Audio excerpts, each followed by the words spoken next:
Hi guys, and you might recognize me from TikTok, but if you don't, my name is Esteri, I'm 20 years old and I'm from Tampere, Finland. Just to give you a little backstory, Finland is not the most religious country in the world. Yes, technically it's a Christian country, but most people here don't believe in God, and that's how I was raised as well. I grew up in a really small town called Harola, where there is probably 200 people living there, so everyone knows each other, and a religion wasn't a part of our lives. I didn't know anyone who was a believer and so on. So yeah, so my mom doesn't believe in God. She does believe in some higher power, but doesn't really believe that it's God specifically. So she wanted to raise us the way that when we grew up, we could decide for ourselves if we wanted to believe in something or if we didn't. So that's why I didn't grow up in a religious family. So when I was 16 years old, I graduated from the elementary school and decided to move to Tampere, which is one of the largest cities in Finland. And I wanted to move here because I wanted to go to this high school that had a music line there, because I love to sing and all that. So I applied and got in and moved to Tampere, and still wasn't religious at all. Religion was not part of my life in any way. I didn't care about it and I didn't feel like it was something for me.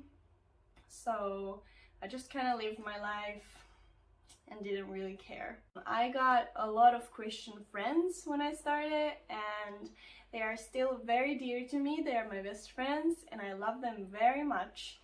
And at the time I thought that because they were really Christian, they were really believers and felt really strongly about the religion, and it was such a big part of their identity.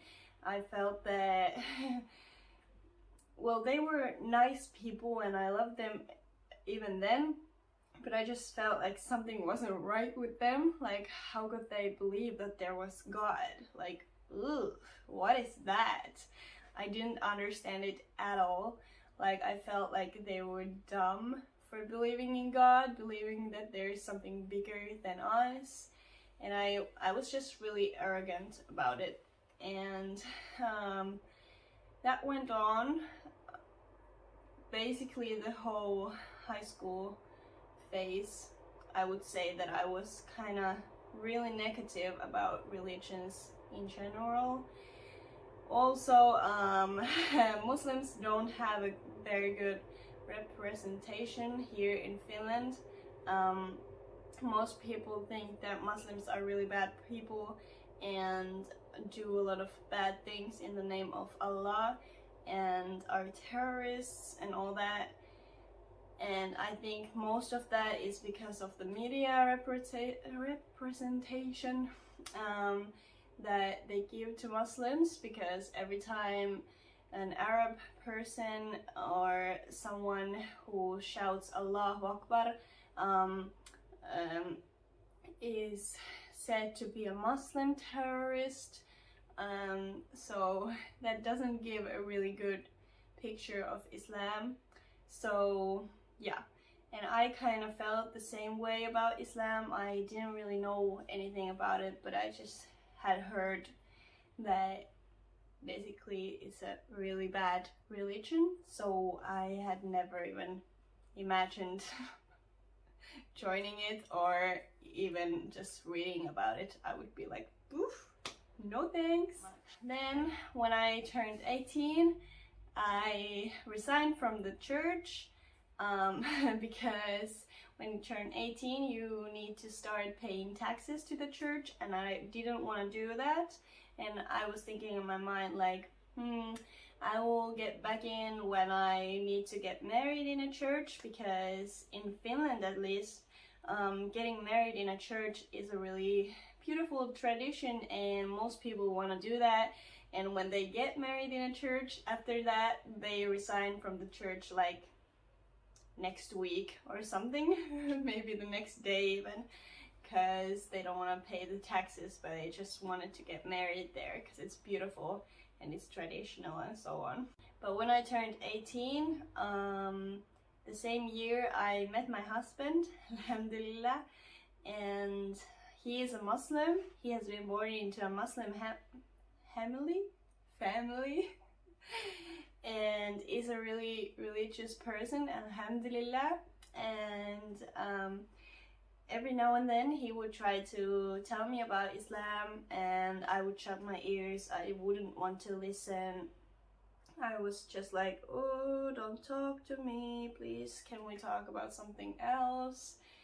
And that went on quite a while, and every now and then he would try to ask me some questions of like what I believed in, and I was just really arrogant. I remember being like, well, I don't believe in God because obviously he doesn't exist and you can't prove me that he exists and all that. So I was just like really arrogant about it. Then maybe I would say 6 months later, I decided that I want to do some research on Islam so I would know what he believes in, and I could try to understand him better and stuff like that. So I found out that you could listen to the Quran in Finnish from Yle Arena, which is a media platform where there are like news and TV shows and the radio and all that. And the Quran was also there in Finnish. And so I started listening to that, and I thought to myself like, okay, that's cool. It's really different from the Bible because it's not about stories, it's more like how you should be living and stuff like that. So that was really interesting to me. But yeah, so I started listening to it, and every now and then I would have some questions about it, and I would just write them down and then later on ask my husband or Google them as well. And most of the time the questions that I had something to do with the words in some texts, like they were kind of harsh, and I was just like, why does it say that? Like, that's not okay. And when I asked about them from my husband, he would be like, that is not how you translate it at all. Like, that's a really bad translation, and it's not the same word in Arabic. And obviously it's difficult to translate the text into Finnish from Arabic, because the translation can never be perfect or the same as the original version. So some of the translations were not the best, and so that kind of messed with my head. I was like, I don't know about this, but every time I would ask, I would get a really good answer from my husband or the internet. So I continued listening to the Quran, and little by little it started feeling like that was the truth, that was right. Everything made so much sense. It was so logical and clear, and I just felt at peace when I was listening to it, even in Finnish, but mostly when you listen to it in Arabic. It's so beautiful. It's so poetic and just so beautiful and magical. And yeah, so I just felt, I don't even know how to describe it, and I don't know how it happened or when it happened. I wish I did, because I would love to share that with you, but I do not know what was the breaking point for me.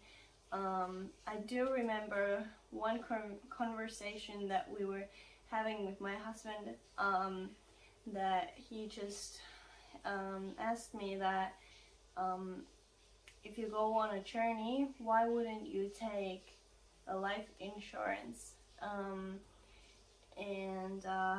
I was like, okay, continue. And then he was like, what happens if there is a God and you do not believe in God, and you go to hell for an eternity and you suffer the most painful things you have ever imagined? You cannot even imagine the pain, and you go there just because you didn't believe. And if you do believe, in the other hand, you will go to Jannah and you can enjoy the afterlife for an eternity. So what do you lose if you choose to believe and there isn't a God? If that happens, that you die and there is nothing in there, what would you lose? And then I was like, you're right, because I have never drank alcohol, I've never done drugs, I've never liked to go to the bars, and I never did any of that. I do not eat pork, and I didn't eat pork before I became Muslim. I am vegan, and I don't do the normal Finnish stuff that everyone does. So what would I lose if I chose to believe? I would just get a good life with everything I want in it, and I would just get to leave the bad out of it. And that just really hit me, because I was like, okay, which is worse? Because most people think that if you choose to believe, you will leave something out of your life. You won't get to do everything you want. But that's not true. Like, you still get to do everything you want, but just leave the bad things for you out of your life, like the sex with everyone around you and not the ones that you are married to, alcohol, drugs, pork, meat that it's not halal, everything like that. It's bad for you, so why would you do that to yourself in the first place? How is that the good life? So yeah, that was kind of for me the breaking point, that I just remember thinking, that's a really good point. I continued listening to the Quran in Finnish, and by the time I had finished it, I had accepted Islam in my heart. I still wasn't quite ready to share it with anyone else than my husband, but thankfully he was really supportive and just told me that make sure that this is for you and it's your own decision, and you won't be doing it for anyone else, and you take your time step by step, and you are not in a rush to do anything you do not want to do. So I started learning how to pray, and then a couple of weeks later I decided to say my shahada, which is the what is that in English? The declaration of faith, uskon tunnustus in Finnish. I decided to say that and went to a local mosque and did that, and the day was the most emotional day of my life. I was crying the whole day, and it was just really emotional, and I felt bad because I didn't tell my mom that I was going to do that, and she didn't have any idea that I was converting to Islam. And so I felt really bad about that, but at the same time it felt right to do, and I wanted to do it pretty soon, because I thought, why wait? Because I'm sure that that's what I want to do. And just a little reminder that even though you say your shahada and become a Muslim, It doesn't mean that you have to be the perfect Muslim. It doesn't mean that you have to know everything about Islam, because that's just not possible. You can never know everything about Islam, and you can never be the perfect Muslim.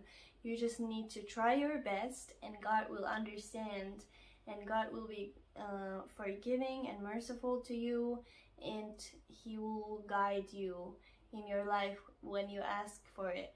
And yeah, so please be kind to yourself and don't expect too much from yourself, because you cannot be perfect. You just need to try your best, and that's all that counts, and God knows that.